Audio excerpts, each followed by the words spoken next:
Ini mengukir huruf M pada perut si Howie, lalu memotong sebagian rambutnya, mengiris-ngiris kakinya, dan memotong penis bocah ini. Teman-teman semua, gimana kabar kalian semua? Sehat ya?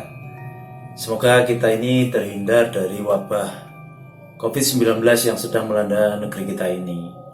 Dalam video ini kita akan bahas tentang sebuah pembunuhan berantai yang terjadi tahun 1968 dan terjadi di daerah Scotwood, Newcastle, Inggris.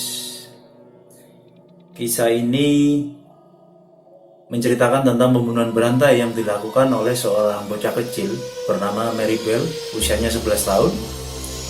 Mary Bell ini terlahir dari seorang wanita yang bernama Betty McCracken.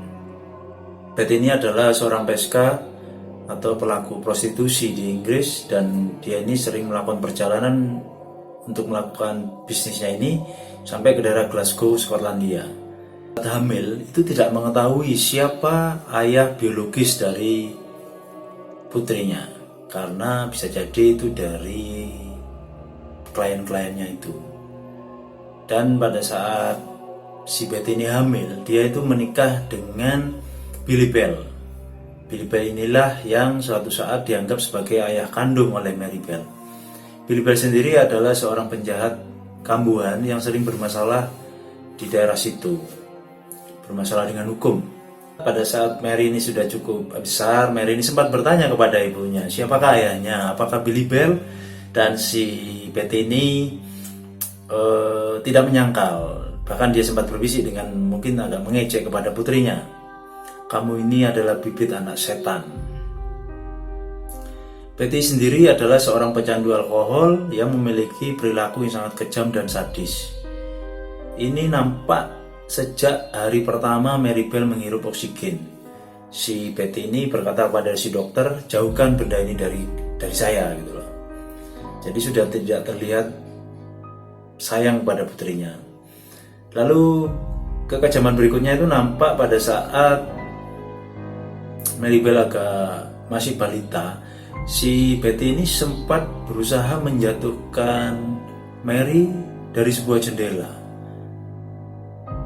Akan tapi Mary selamat, ditolong oleh tetangga sekitar, dan si Betty berdalih bahwa itu adalah sebuah kecelakaan. Percobaan pembunuhan kedua adalah pada saat si Betty mencokoki Mary dengan obat tidur dalam dosis yang cukup tinggi sehingga Mary ini hampir sekarat. Dan untungnya tetangga ini mengetahui dan menolong Mary dibawa ke dokter, dan beberapa tetangga juga sempat kayaknya melapor ke polisi. Akan tapi di hadapan polisi Betty berargumen itu adalah sebuah kelalaian dari dia, dan karena salah ambil barang, dia menganggap itu permen. Polisi juga tidak mempunyai bukti atau sebuah kesimpulan bahwa ibunya akan membunuh putrinya sendiri. Betty juga, kekejaman berikutnya, Betty ini juga sempat dijual dengan motivasi untuk menambah pemasukan ibunya. Betty sempat dijual kepada para klien ibunya, para pelaku pedofilia, sehingga hal-hal yang bersifat kekejaman fisik ini menyebabkan kerusakan pada otak si Mary. Kerusakan otak ini disebut dengan prefrontal cortex, yaitu ketidakmampuan dalam mengambil keputusan, tidak mampuan dalam beradaptasi dengan perubahan-perubahan sosial di lingkungan. Dan kerusakan ini pada umumnya ditemukan di seluruh psikopat yang ada di dunia ini. Ini menurut teman-temannya sering melakukan kekejaman terhadap hewan yang ditangkapnya dengan cara mencekik. Selain itu, Mary juga menyakiti teman-temannya dengan cara yang sama, yaitu dengan cara mencekik juga. Mary ini juga mempunyai sifat suka berbohong, suka membual. Lalu kita masuk ke kasus pembunuhannya. Kasus pembunuhan pertama terjadi pada tanggal 25 Mei 1968, satu hari sebelum ulang tahunnya si Mary yang ke-11. Korbannya adalah seorang bocah berusia 4 tahun bernama Martin Brown, anak dari tetangga di sekitar perumahan Mary itu. Martin Brown ini dicekik dan dibunuh di pinggiran hutan di daerah Scotwood, dan keesokan harinya mayatnya ditemukan oleh warga dan kepolisian menyelidiki hal tersebut, akan tetapi tidak langsung menemukan siapa pelakunya. Beberapa harinya, si Mary ini mengajak Norma untuk menyelinap ke sebuah rumah penitipan bayi, dan setelah masuk ke sebuah kamar, Mary ini meletakkan di kasur 2 buah lembar surat yang berisi pengakuan tentang pembunuhan yang telah dilakukannya. Polisi yang mendapat laporan tersebut hanya menganggap sebuah gurauan, dan suatu saat polisi ini akan menyesal terhadap hal tersebut. Lalu selang 2 bulan kemudian, Mary ini mengajak Norma untuk melakukan kejahatan lagi, dengan yaitu juga pembunuhan dengan level yang sedikit berbeda. Awalnya Norma ini juga nggak mau, cuma Norma ini memahami ajakan si Mary sebagai sebuah bakti dari penggemar terhadap idolanya. Akhirnya Norma ini juga mengikuti, dan setelah didiskusikan, korban berikutnya adalah seorang bocah berusia 3 tahun yang bernama Brian Howe. Brian Howe adalah juga anak dari tetangga di sekitar perumahan Mary. Brian Howe dibunuh di sebuah gudang kosong dan mayatnya disembunyikan di dekat tumpukan beton-beton di depan gudang itu. Dan mereka langsung pulang setelah melakukan pembunuhan itu. Selang beberapa jam kemudian, Mary ini kembali lagi sendirian dengan membawa gunting dan melanjutkan aksi kejahatannya dengan ketenangan yang luar biasa.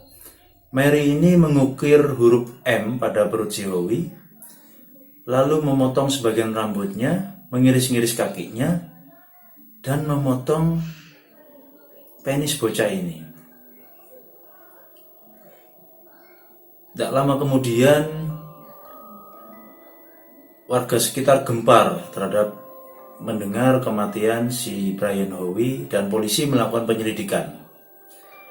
Penyelidikan yang dilakukan juga tidak serta-merta langsung menemukan sebuah kesimpulan siapa tersangkanya. Namun ada sebuah titik terang yang terlihat pada saat pemakaman si Brian Howe. Jadi pada saat peti jenazah Brian Howe ini dimasukkan ke liang lahat, di situ juga ada Mary ya. Mary ini terlihat menggosok-gosokkan tangannya sambil tertawa. Menggosokkan tangan seperti ini. Sudah tidak punya otak si Mary ini ya. Dan selang beberapa bulan kemudian, kecurigaan polisi terbukti terhadap si Mary ini dengan pengakuan si Norma. Si Norma ini setelah diselidiki akhirnya mengaku bahwa pelaku pembunuhan adalah si Mary, dan Norma membantu karena faktor takut. Lalu sidang pertama dilakukan 17 Desember 1968. Dalam sidang itu mereka berdua saling menyalahkan. Jadi si Norma juga tidak mau mengakui bahwa ini semua yang melakukan Mary. Mary juga bercerita bahwa yang merencanakan ini si Norma. Mary hanya mengikuti si Norma aja. Setelah melalui persidangan yang alot, akhirnya Mary mengaku bahwa dia adalah pelakunya. Dan di pengadilan tersebut, Mary menjelaskan bahwa motivasinya melakukan pembunuhan tersebut hanyalah untuk kenikmatan dan kepuasan belaka. Mary divonis 12 tahun penjara dan di sebuah di penjara anak-anak yang bernama Red Bank Community Home, dan 12 tahun itu, setelah 12 tahun dia bebas tahun 1980, dan dia waktu itu sudah berusia 23 tahun.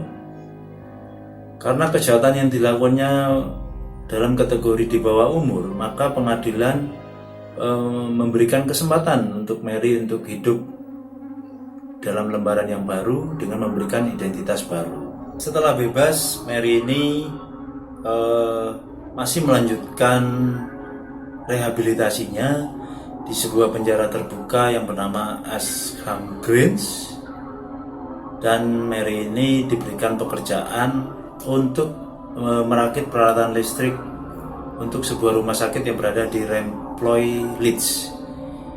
Di masa-masa ini dia ini berkenalan dengan seorang laki-laki yang pada di masa akan datang akan menjadi pasangannya hingga sekarang.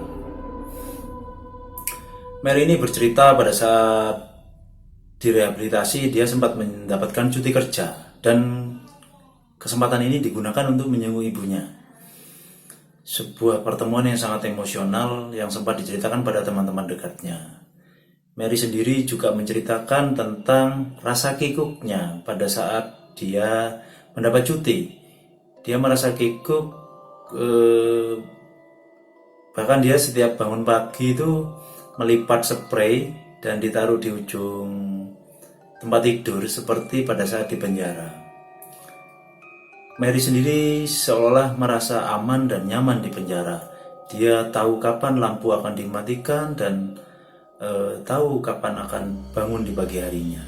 Mary ini menikah dengan laki-laki yang tidak diketahui identitasnya, dan sampai saat ini Mary beserta pasangannya itu mempunyai seorang putri, dan putri itu akhirnya memberikan seorang cucu yang juga tidak diketahui identitasnya untuk melindungi si diri bayi itu tersebut. Dan cerita ini selesai. Saya cukup sampai di sini cerita ini. Semoga kalian yang ada di rumah merasa terhibur, dan jika kalian menyukai cerita ini silahkan di like dan jangan lupa klik tombol subscribe-nya, sehingga saya akan terus semangat untuk belajar untuk membangun channel ini. Saya ucapkan terima kasih.